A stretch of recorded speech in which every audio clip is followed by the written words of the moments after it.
Hello, tile friends, and welcome back to another episode of the Tile Money Podcast. My name is Luke Miller, your host, tile contractor here in Sarasota, Florida, and the host of this podcast for the last 5 years or so. It is my honor to be back on the mic after taking a hiatus, and I am super excited to be interviewing Jim Dickinson today. He has been in the tile industry for over 19 years. He's a fellow Minnesotan like me, and he's now in Florida. So we're going to talk about the transition from Minnesota to Florida. We're going to, rewind time a little bit, talk about some funny stories, some interesting stories on how he got into the tile industry, and, really dig into starting over here in Florida, because a lot of you I know are doing that just like I did. And I'm going to share some of my stuff too, because that's something that me and Jim are, another thing we already have in common, not only from Minnesota, but we're starting over here in Florida. So it'll be a good conversation. If any of you are thinking about moving and relocating your business, I think you'll be able to find value in this podcast. Jim, like me, also took some time off of tile to kind of reset, step back. He kind of got burnt out and he needed some time off. So I think that's another really good thing we're going to talk about today.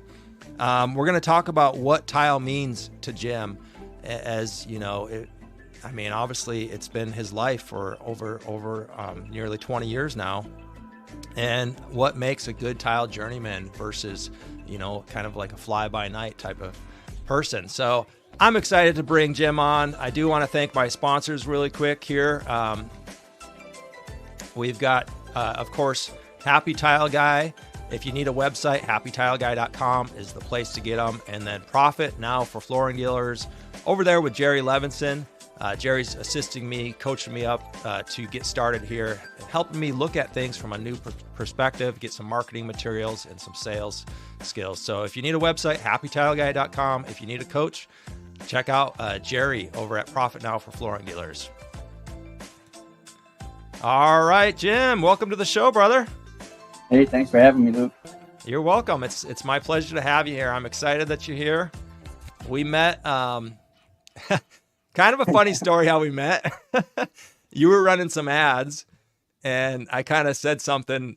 I don't know. I was in one of those moods and I kind of smarted off on one of your ads and you're like, hey, buddy, what the heck? I'm not hurt by it. It's Right only making my skin a little tougher. That's cool, but man. Yeah, those Facebook ads, but they just put you everywhere, and I couldn't get it located where I wanted it to, but yeah, that's what it is. Well, and to be honest, that's kind of what I was seeing. I was seeing a lot of ads in my feed from places all over the nation. And I was thinking about putting money in Facebook ads. And then I'm thinking like, well, do I even put the money in, or is it the settings? So I kind of was starting to ask questions like on the ads. I would be like, hey, do you know you're showing up in Florida? Is that where you want to Yeah. be? And I had people call me from Maine, yeah. asking me about, can you come over and give me an estimate? I said, nope, that's a bit far for me to drive. Yeah. Texas. I ran into a guy there too, kind of same situation. He said, stay on your own turf, buddy. I'm like, well, dude, I didn't try to advertise in your area, but then we talked and we got along pretty good. We had a good conversation. Kind of like that's cool. We got a good conversation. Good. Yeah, I was like, hey, let's, I didn't mean anything bad by it. I was just in the mood, and let's talk. And it was good. I would feel the same way too. Who's this guy? Yeah. So man, let's rewind a little bit and kind of start at the beginning. I think is a good place. I know there's a lot of good stuff to dig into here, but if you don't mind, like just share like kind of what you were doing when you first kind of got introduced to tile.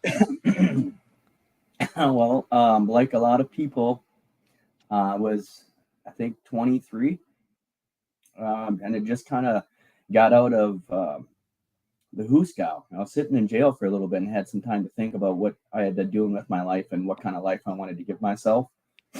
And a friend of mine steered me towards somebody that needed some help.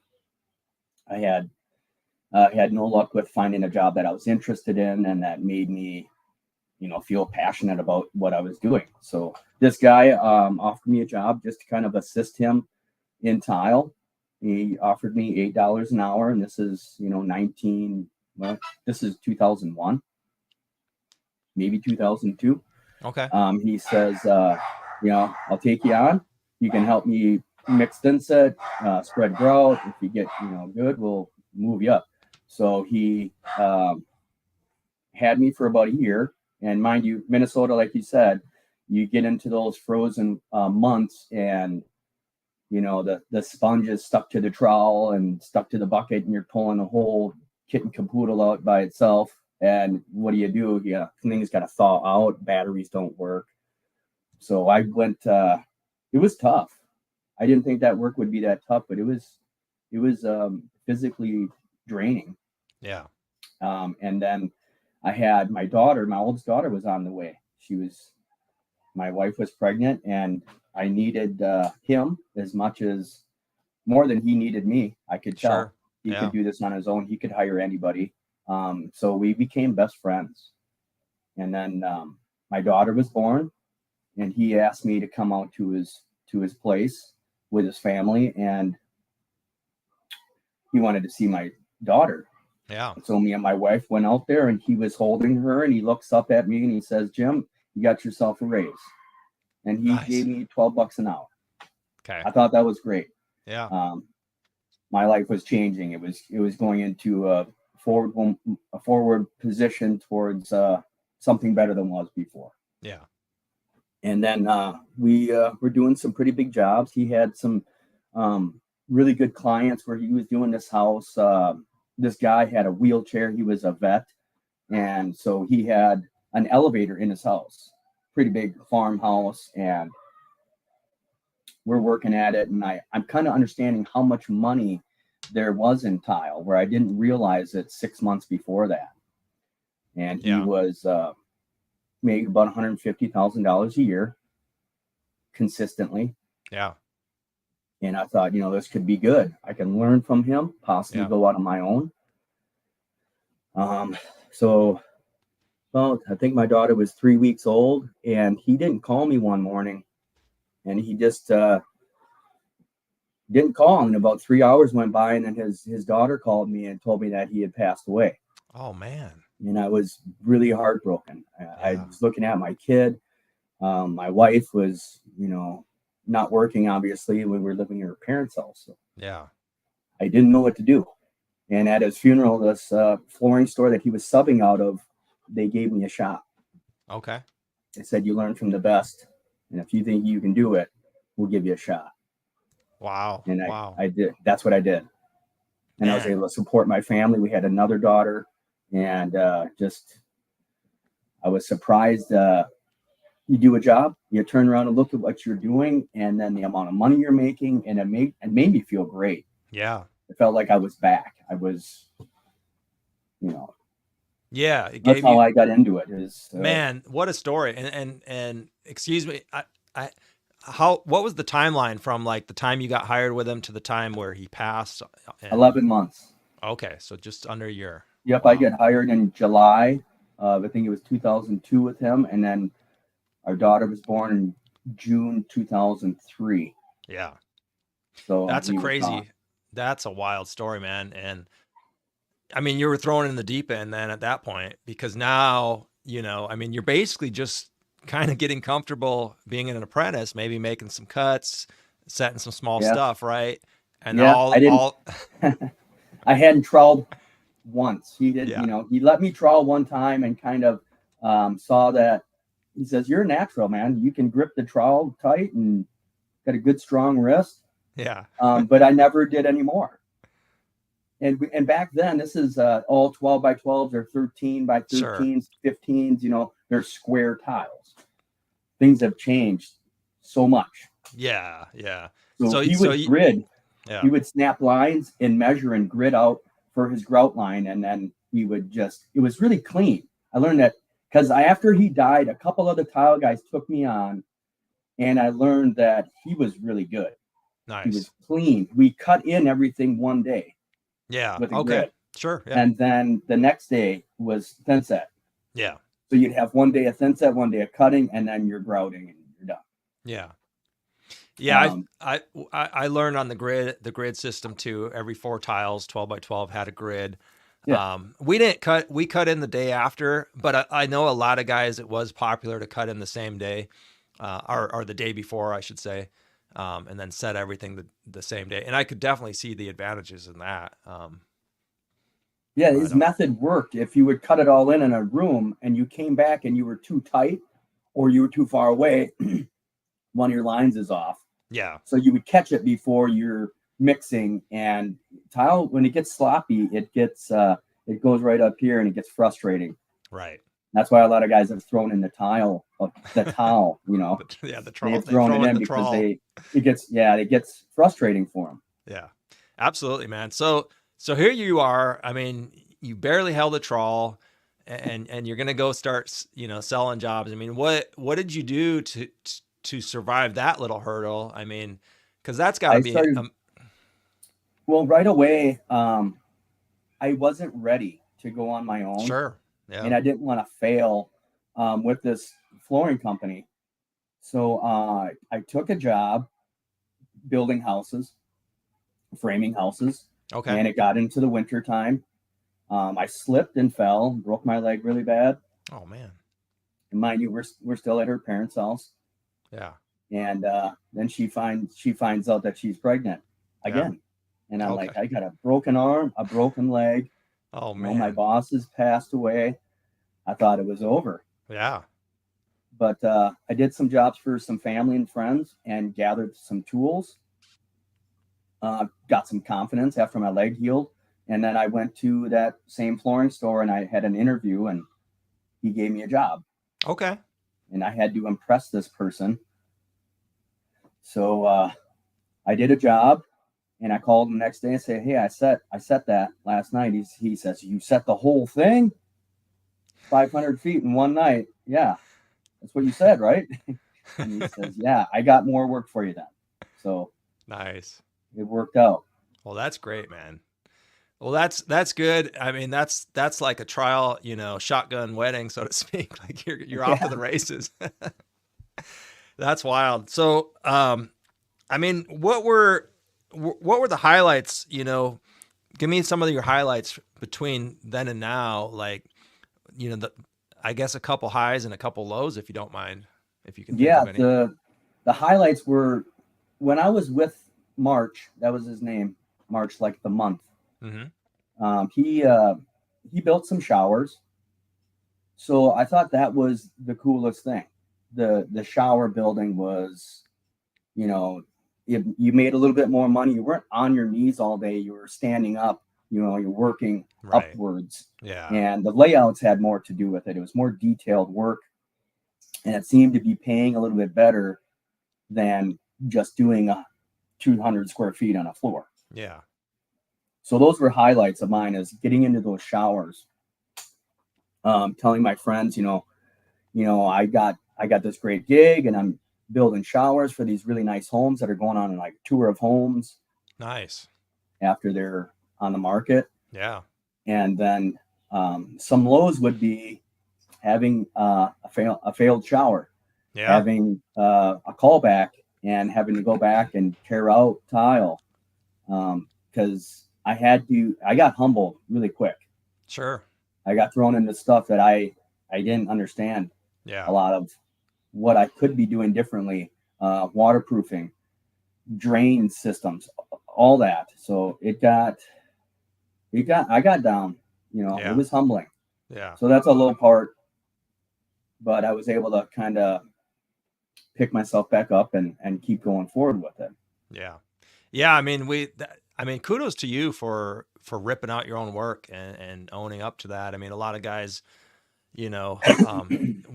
wouldn't even take that opportunity to learn and see it as an opportunity to be humbled. Yeah. But what an opportunity. I couldn't call him to ask him, hey, what did you do here? After you're putting in this the bladder membrane and dry pack, what did you do this part? How did you get that drain to seal correctly? I didn't have anybody to ask. So I was going to say, when did you find other people to lean on and how did that go down? Cause I got started right around then, I think 99 or the year 2000, something like that as well. And And yeah, there wasn't social media. There was, No, of course, yeah, yeah. you had to physically get on the telephone and call your friend that is in the tile industry If too. you were lucky enough to know someone, yeah. Yeah. Well, the guy that introduced me to him, he had worked for him for like 5 years before, and he was eventually on his own, but he did So you carpet, had him. vinyl, laminate, Okay. tile, and he was just strictly trying to get into the tile gig. So he did help me with questions. Sure. But he really let me swim on my own. In a matter of speaking, he let me go swim around and find out, hey, this is not a bad area. This isn't a good area to be in. I gotta think about stuff a little bit more. And yeah. Well, that's cool, man. So let's talk about, you mentioned that it came to a point where you were a little overwhelmed and you decided to actually take a break from the tile industry. When was that, and what did that look like? After 2020, the C word, Sure. A lot of people were remodeling in Minnesota because they locked Minnesota down really tight. Right. We didn't take a day off. Matter of fact, we got busier than we ever were. I bet. Built a lot of showers, tore out tubs, tore out showers. It was night and day difference compared to what we were doing before. Yeah. And then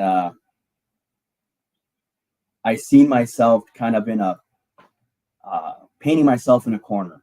Mm-hmm. I could tell my body was getting older, and it was time that somehow I have to get out of this or hire some people. I tried that, and it was difficult to keep them here at this place moving forward and not having to be there over their shoulder.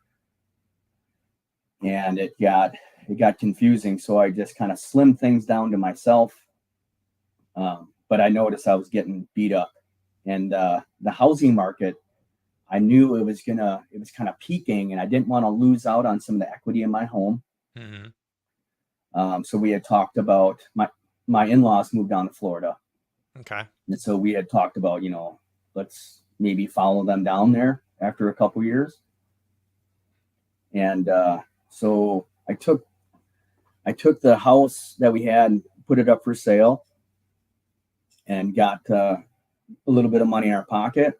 And I decided, I got to think outside the box here with what do I want to do? So we were going to do some insurance work down here in Florida, mm-hmm. and try to not get out of the tile thing, but just something that I can do for another 20 years without watching the younger guy not just undercut me, but he's lapping me because we're getting old. Sure.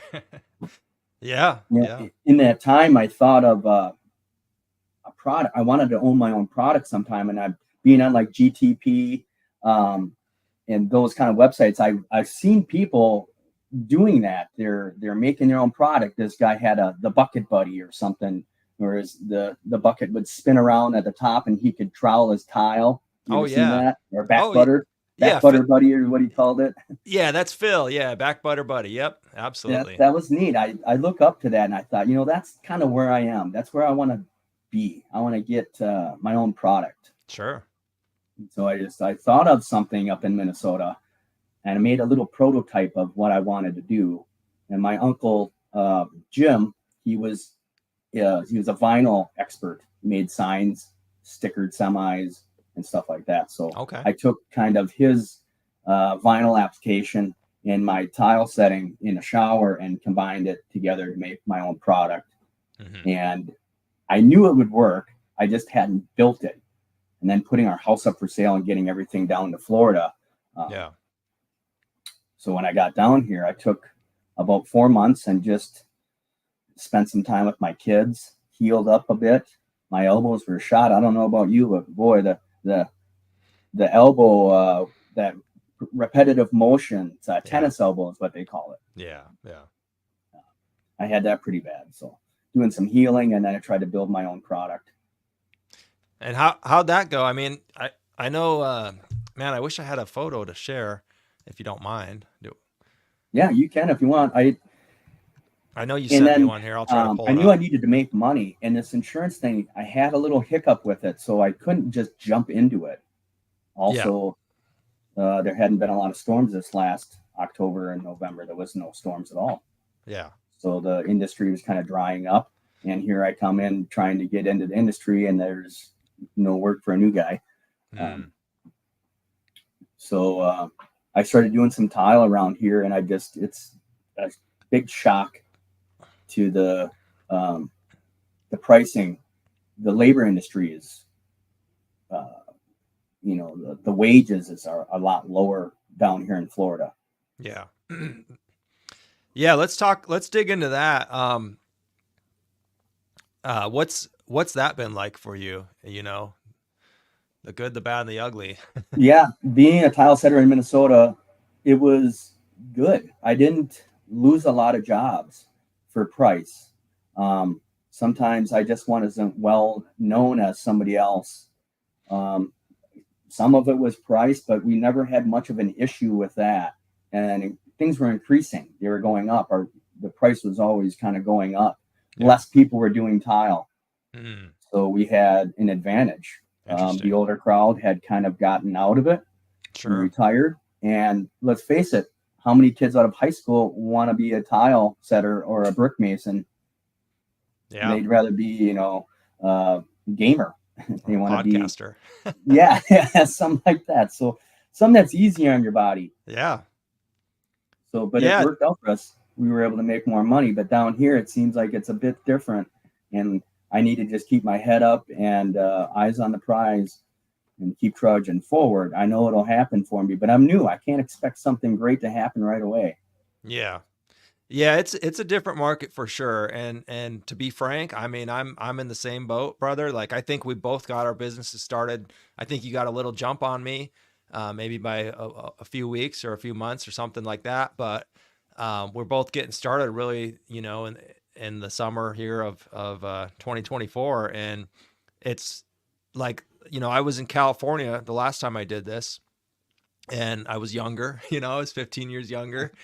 And I didn't have a child, and I was able to do certain things that I'm a little more restricted right now, and I'm a little more wore out on my energy and stuff like that. But I'm finding the same thing. Like it's every market's different, and the last 5 years I've been doing this podcast, that's kind of been a reoccurring theme. Is the markets are different, but when you dig into it, people are people. And at the end of the day, like I truly believe, that there are people everywhere that are willing to pay top quality, prices, high prices for top quality, not just the work, but the experience of the job. How is this, I mean, we're so intimate with, especially in the remodel industry. We're in people's oftentimes master bathrooms. You're walking through their bedrooms. They're at work. Yeah. They're You're hiring a trustworthy guy. They're hiring somebody, a crew, and they're you got to wonder, like, are they rifling through my drawers? Like, like, so they want the trust and they want the experience. They want the communication. So there's so much more that goes into pricing than just, who's going to be the cheapest on that level of clientele. And that's really the level that I want you to focus on. And the level that I'm focused on is those people who they could really care less about even like price shopping. I was in full-time sales the last year that I took off from the podcast.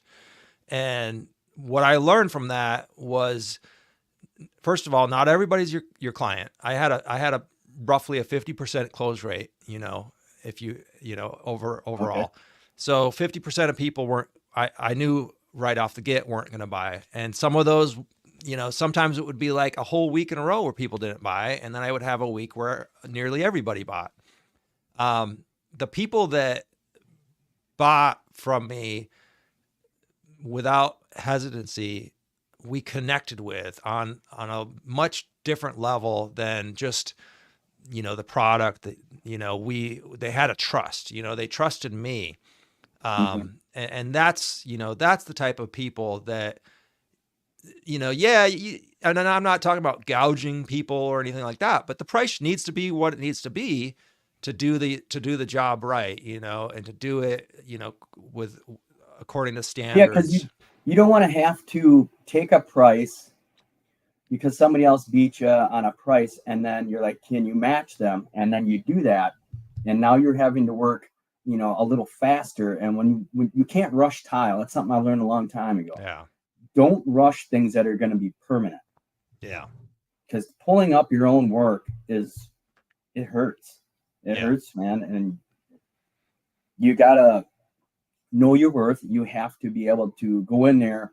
So I can go into a job and I know when I'm done, I can do the math on the hourly, and I should be right in there, you know, $50 Sure. to $80 an hour. Yeah. But if you take that lower bid just to get the job, now you're rushing. Yeah. Because you know you want to stay on your work, you want to stay at your value. I agree 100%. Yeah, you can't rush it. And you can't take corners, and that's what happens. You know, to be frankly, we see a lot of failed tile work down here in Florida, and all over the United States. But I mean, it's really dry bad. time is huge. It's a big part of the shower building is dry time. Yeah. Let things dry. Don't rush it when things are still wet and you're getting it done because you just want to. And I've done that. I'm guilty. But it's not. Doesn't work out the best. Well, Mastic dries quick, so I use Mastic in all my showers. So, yeah, to be frank, so I was working in a lot of new construction homes like Pulte and all these tract homes like that. And one of the things that kind of kept nagging at me was seeing all the failed showers, because I was seeing them as they were being installed. I was seeing the waterproofing oftentimes. Oftentimes I would see tiles being torn out and replaced, so I could see like, oh, I can put my finger behind these tiles. Like, you know, just like crazy, you know, stuff that we all see, you know, on the pages and stuff. But I was seeing it in real person, and part of me is like cha-ching, cha-ching, cha-ching, cha-ching, cha-ching, thinking these people are going to be in these homes for a few years and their tile's going to fail and they're going to need somebody to replace it. And I'm like, cha-ching, cha-ching, cha-ching. Like, I hope it doesn't take somebody 2 times to figure out the lower price guy is not the guy to go with. Right. Not necessarily the highest price guy, but does he have a track record? Can you look at his website and see his past work? Yeah. And a lot of these guys on like GTP, I love that they're taking pictures of their that they have the clips in. And my wife would say, why do you take pictures of all those clips? You know, the spin doctors, or how can you do that? Don't do that. Just take a picture at the end. And I'm like, I want to show that I know, you know, this is the process. There is a process to having a good shower build. People want to see the cake being made. It's prep. Yeah. It's a form of entertainment, really. Is something I learned from Jerry recently. Is like, people want to see, you know, even the demolition of the old stuff. Like, how, you know, it's entertainment. It's like, that's not what, I mean, that's every day to you and me. It might be even considered boring, but to somebody who's, you know, sitting in an office cubicle, you know, 5 days a week, they're like, well, it is kind of interesting, especially if they're about to have it done. You know, some folks might watch, and it's not like they're filling up their whole night doing it, but you know, it's good marketing to show like, this is the process, you know? Yeah. I always try to tell my customers, you know, we can do a dry pack, we can use RedGuard, but the dry pack company doesn't have a warranty. The RedGuard company, they don't care what other process you went through. You know, there's certain companies out there that have lifetime guarantees if you use their products correctly. Bingo. Yep. And so this is what I want to use in your shower. This is why my price might be a little bit higher than the next, because your product or your end product's going to last. Not only am I going to stand up for it, but the product that I use, that company will stand up for their product. Yeah, exactly. Yeah. That's all part of the sales pitch is, hey, not only are you getting, you know, I mean, this is the way I position, you know, myself, is you're getting a labor guarantee for life from me. And I'm using a lifetime warranty from the manufacturer on the materials. So you're getting double security here on your, you know, expensive shower, you know, or whatever it is. A lot of people dream of having those big, you know, beautiful showers with the big tiles, and gosh, they're just getting bigger and bigger and heavier. and heavier. Yes, sir. They certainly are. So where's your head at now? I mean, you've had a few months of, kind of assessing the marketplace, the Florida scene down here. You've Yeah, gotten I kind haven't of, been able to get enough work as yeah, far as like I used to, and my yeah, bills up there were pretty big. We had some loans on vehicles. We had a house, um, and coming down here, my house is more expensive down here. mm, My vehicles are now just as expensive. I yeah, think a little bit more. And the insurance for the vehicles yeah, is yeah. It's up. unbelievable. Yeah, So we're doing the best we can, but I had to make a choice. Either I stay down here and keep chopping at the bit down here, or I can go back up to Minnesota and call some people. yeah. And I got some work right away up there. So I've been the international tile guy. I've been flying back and forth from Minnesota to Florida, doing jobs and coming down and trying to see my kids and continue to be a dad and a husband. Yeah. That's got to be rough, man. But I don't like, like flying with little babies on the airplane that are screaming, and I just yeah, I just want to get there. I don't want to be home sometimes. yeah, I hear you. That's a lot, but it says a lot about your integrity and your commitment to, your family. You're going to do Yeah. what it takes, but I know things are going to, it takes time, but I know things are going to pick up for you down here. What do you think? Like, after assessing the marketplace, like, you've talked to builders, you've talked to different people, like, are you going to target like any niche, or like what's kind of your go-to plan here? Like, I really would like to push my picture panel product to some designers down here. Like, I've yeah, been down at Sanibel, knocking on doors, kicking in doors, who's who do I talk to, and showing them some pictures of stuff that I've built. Because yeah. basically I just have like 3 prototypes. Okay. So I would love to be able to do that. And speaking of like GTP, I know I want to market to these tile setters that can have a link to their website that could go to my website for these picture panels. But you can have a picture of porcelain, and it's porcelain basically, but the cost is a little bit less expensive. It's a little easier to install, Yeah. and you don't necessarily need to do a tear out. You don't have to tear the old tile out. If their shower is sound and not leaking, you can go right over the old tile with it for an accent wall. Tell me more about the product. I'm going to pull up a couple photos here that I found. Yeah, it's just a acrylic, a clear acrylic. And then, like I said, about the sign decals, the vinyl, I've been working with a company down here because we're in Winter Haven, Florida, in between Lakeland and Lake Wales. And there's a company down here called Florida Wrap Pros, and they do vinyl stickers, and they make boat logos and some really cool stuff. Justin over there has really done some really cool stuff. So he helped us getting the correct vinyl that we needed. It's a reverse vinyl. Yep. So it goes on one side of the acrylic, and then so you can see it through the acrylic. But there's a couple of tricks to it, to make that image shown, because the reverse vinyl is almost a clear, and so you have to have a backer behind it to show the image. Okay. And then we're adding some Schluter edges to it, and possibly a light bar at the top. Okay. Because I know that I've been watching, like on GTP, they get Mr. Barker that does the Illuminetch, right? And I love that whole idea. I like that he started out, as a tile setter, and then I don't know his story completely, but it seems like he took an idea and then kept going with it. Yeah. And he's created a wave, and he's not able to. Oh, we're all watching. Yeah. It's a really cool thing.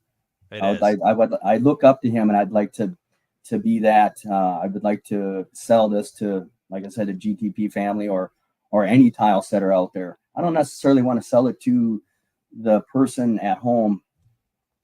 It'd be neat if we could go through a tile setter for them Sure. to get that Yeah. Yeah. It's another, benefit the guys instead of I could see, could you do it on a kitchen backsplash? Would that, I mean, I yes, don't see, sir. yeah, I Yes, mean, that's the next option. Yeah, you got kitchen backsplash. If somebody's into golfing, this is my dad. He loves golf. Augusta, in the back yeah. Yeah. for a backsplash or a Could it nice be any, garden. like, could a client send you a photo and you can put that photo in? We're working on that. Okay. That's part of my website design is, can we get to that point? Yeah. That's something that needs to be developed a little bit further. So And what then we're doing another, is we're going through like a yeah, deposit photo app. sure. Yeah. And so then I have to take a picture that's kind of a rectangle shape, because if you blow it up, you can skew and pull things to the wrong angle. Like the one with the beach scene, that was a rectangled picture. And so we were able to take that, keep it the rectangle, just kind of blow it up bigger. Yeah. Well, I think this is super cool. I mean, I think it's a good offering. I haven't really seen anything else on the market that's similar. I could even see, like, doing the whole tile, like a whole shower with tile, and then maybe in like a wall-to-wall niche have a photo. That'd be cool too. Yes, so that's how it started, Luke. I have a brother, Jake, my youngest brother. He painted this picture of my daughter. Oh, nice. He's a really good artist, and my other brother's a tattoo artist, and he makes tattoos, and Okay, cool. he's crazy good at it. So me and my brother Jake were in the truck, and this was during Corona. We were the only truck on the road on the highway, and we were talking about, instead of just putting a lot of people take the floor tile and put it in the back of the niche. Yeah. Let's take you paint me a picture on a 12 by 12 canvas. Okay. I'll put it in the back of the niche, and we'll put a piece of plexiglass over it, seal it up. Sure. Yeah. And now they have an original painting, something that's never going to be this like anybody else's, set their shower apart. Yeah. And then I'm thinking about it, and I'm like, well, then they're just going to put soap and everything up there and cover up the picture. So, sure. Yeah. Let's do the whole wall. Let's think big. Yeah. Yeah. Yeah, I can see both. I could see some folks wanting both, one or the other. You could do the niche. Yeah. All day. The longer niches. Sure. I'd like to work with Mr. Barker and do that. He lights it up, and we just send him the picture with the plexiglass, and they have to cut it to fit. Yeah. Yeah, I think that's good, man. A really cool picture in there. Star Wars or wherever you're into.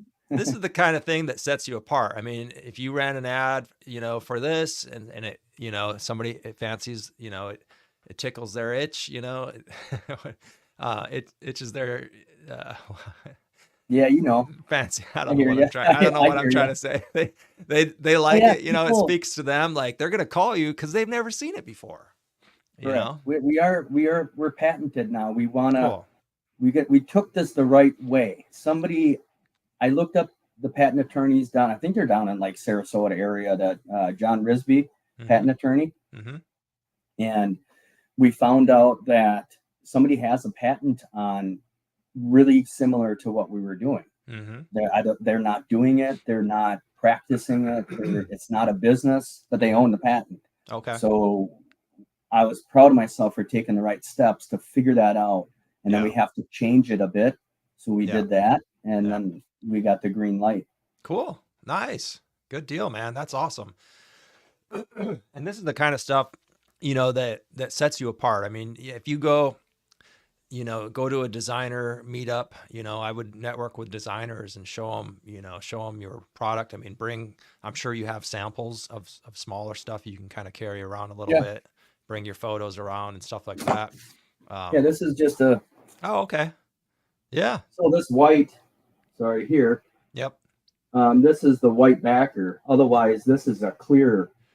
So you have to have the white part on there to really see it. Yeah, I gotcha. Okay, I gotcha. Nice. We do have a couple little samples and stuff, and I brought those to some designers, and their mouths drop, and they think it's great. And you got to stay after them. When they're rebuilding everything, I thought some of those showers should reflect the beach scene, because people take a vacation there, and what do they remember about that stay? Yeah. You know, are they going to get excited when they take a shower? Let's get people excited about taking showers, I right? know. Yeah, for sure. That's my goal. That's awesome. I love it, man. Well, how would a contractor like work with you if somebody sees this right now, or even I'm thinking for myself, like, could you send me some samples or some like a photo book, a lookbook, so that I can start to sell it? Do you have pricing? Yeah, I got to get some things together. Sure. I did kind of run out of money, so that's why we're kind of traveling back and forth, and we got some other hoops to jump through right Yeah. now. But Yeah. it's just if they had called me and wanted me to take on a project, I'd be right there. You know, Yeah. that deposit photos, we got a lot of options Mm-hmm. of pictures. And like I said, we're trying to develop that so somebody can take their own picture. Let's say it was a sunny day on the beach that they took, and it was their anniversary, something like that, where they want that photo. We can potentially do that now. Yeah. And take that photo and then print it out, put it in the back of their shower or their niche or their backsplash. Yeah. Yeah. I And a lot think of showers above the shower, it's a plastic surround, because I have some in my house too. I have two that's just a tub surround, plastic. Yeah. But then above that, it's painted to the ceiling. Right. So you do a picture above that too. Sure. You could do a panoramic picture of, above that of dolphins or sea life or. Yeah. Yeah. So we want to look at the resorts. We want to go to the resorts and the, hotels, casinos, Sure. the Seminole casinos and stuff. In Minnesota, they're all on Indian reservations up there. Right. And their heritage is beautiful. Yeah. And I was really thinking, hopefully get some old pictures from the old tribes and stuff and put those in the back of their showers and get those people excited about where they are. Yeah. That's cool. That's cool. Yeah. There's some of that I think there's casinos like that down here too. Oh yeah. Yeah. We haven't had a room in there, but it's a nice tiled shower, but man, you could go, right over the old tile, give them that big picture. Well, that was kind of my other thought, is it's almost like, it's a quick, easy thing to, fix a shower that might be sound, but is just old, Yeah. Outdated a little, give them a wow factor, something they'll never forget, and get them excited about where they are. Yeah. Yeah. No demo. You shouldn't have to demo any of that tile off of there at all. Put a new shower pan in for them, and then the walls, and you're good to go. Yeah, that'd be cool, man. I think there's a marketplace for that for sure. I mean, I was in Floor and Decor the other day, and they've got something not as good as that, but they've got like these thin panels that are meant to just, glue on over an outdated shower and stuff like that. So there's definitely a marketplace for that. Yeah, it is. We did one on ours, and I still have it upstairs. It's the marble looking one that's in my shower. Okay. And yeah, it's a sexy shower, man. It's cool. Yeah. I love it when I'm in there. Easy to clean. Clean the wall. I love it. Yeah. Yeah. That's the thing too, is like, I noticed a lot of the showers, especially with this, the older tile, man, they're so, like, down here in Florida, we're so humid, especially in the winters. You want, you'll have your windows open and stuff, but the humidity will rise inside your house so high that it's hard to keep these bathroom showers like looking nice, with the grout and the mildew and all that. Yeah, we're getting away from grout lines. We're getting tinier with the grout lines. Yeah. I mean, 16th inch. Yeah. There's hardly any grout in there. Yeah. And if you put a panel like one of your panels or a porcelain panel, I mean, I'm eliminating grout, Yeah, I've done some showers for people, and we want white grout, and I'm like, oh, no, you don't. no, anything but white grout. Why? And I say, well, because it's not maybe your water. If they live in an old farmhouse, it might be the water is a little rusty. Or if they live in Florida, the Florida water. But you get your soap scum bouncing off of you. It might not stick to the tile, but it's going to cling to that porous grout. And now you've got a discoloration from the waist down. Yeah. How do you get rid of that? There's cleaners. We put the additives in the grout and early 2000s, and now they got special grouts that have it already in it, and it still can change the color a bit. Absolutely. Yeah, I used Spectralock 1, like an epoxy grout in my shower, but it's still, that mildew is still going to collect Yeah, on because even it's not the grout that's changing, it's what's going over it right. and clinging to it. Yeah. So if we can give them less grout lines, that's less stuff that they're going to complain about, the grout Exactly. change color. Yeah. Make it easy to clean. Yeah. And what you're doing is you're eliminating pain. It's like, hey, nobody wants to have that type of shower where they're constantly, especially if it's a busy household, like, you basically cleaning it every other day, or Yeah. otherwise it's like nasty. You just take a squeegee with this. Yeah, just squeegee it off. You're good. Yeah. I might sell a squeegee with it. Hey, that squeegee's free. So it's not hard to cut easy. It's not hard to cut at all. That's basically, you can cut it with a 60 tooth bit skill saw. Yeah. Jigsaws will cut them. Sure. I know there's grinders out there, the new grinders out there, these blades and stuff. Yeah. They can cut that acrylic. Yeah. Well, that's great, man.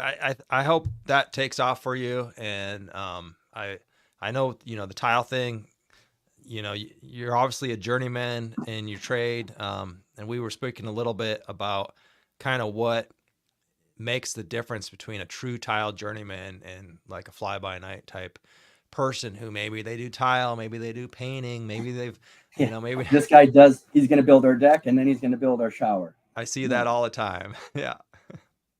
Yeah, we got to stay in our lane. That's what I tell my customers. I stay in my lane. I'm a tile setter. Yeah. I'm not a carpet guy. I would love to have been able to do carpet because I could have saved myself $4,000 when I redid my carpet in my house. Sure. Before I sold it, but I had to pay somebody to do it because I do what I know I'm good at. Yeah, there's a huge difference. There's a big difference between a true tile journeyman and somebody who just, they do it all, and maybe they do it okay, but maybe they don't.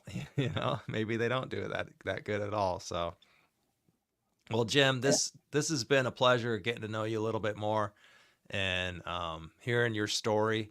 Thank you for sharing your story. Is there anything we missed that you want to share? Well, no, if I was here Saturday, I think we would get a little bit closer then too, because you guys are all going to meet up in Tampa Bay, and I would love to have been there, but I got to fly back up to Minnesota and get back to it. What's the next project up there? Another shower surround. Yeah. There's another shower bit, and then a friend of mine that he knows about your podcast up there. A lot of tile guys know about you more than you think. But he's got an apartment building that's got showers, bathroom floors. Like I said, it's in Minnesota, it's just bathrooms. Yeah. We're not in the living rooms much. So he's got a 30-room apartment building. He needed some help with that. So okay. I'm gonna be a part of that. And then a bunch of other people are kind of hitting me up for backsplash here or shower, and so we'll be working. I'll come back in a couple weeks. That's cool. All right. Well, we'll get together when you come back. I'll schedule the next meetup for when you're in town, and watch the Panthers beat the Oilers tonight. Nice. Right. All right, Jim. Well, it's been a pleasure. Tile friends, thanks for listening to Tile Money Podcast. If this podcast is benefiting you, if you would leave me a review on iTunes or Facebook, share it with your friends. If you know somebody who's in the business, this podcast might be able to help them strengthen their business and entertain them while they're working. So appreciate all you for listening. And Jim, take it easy. All right, brother? All right.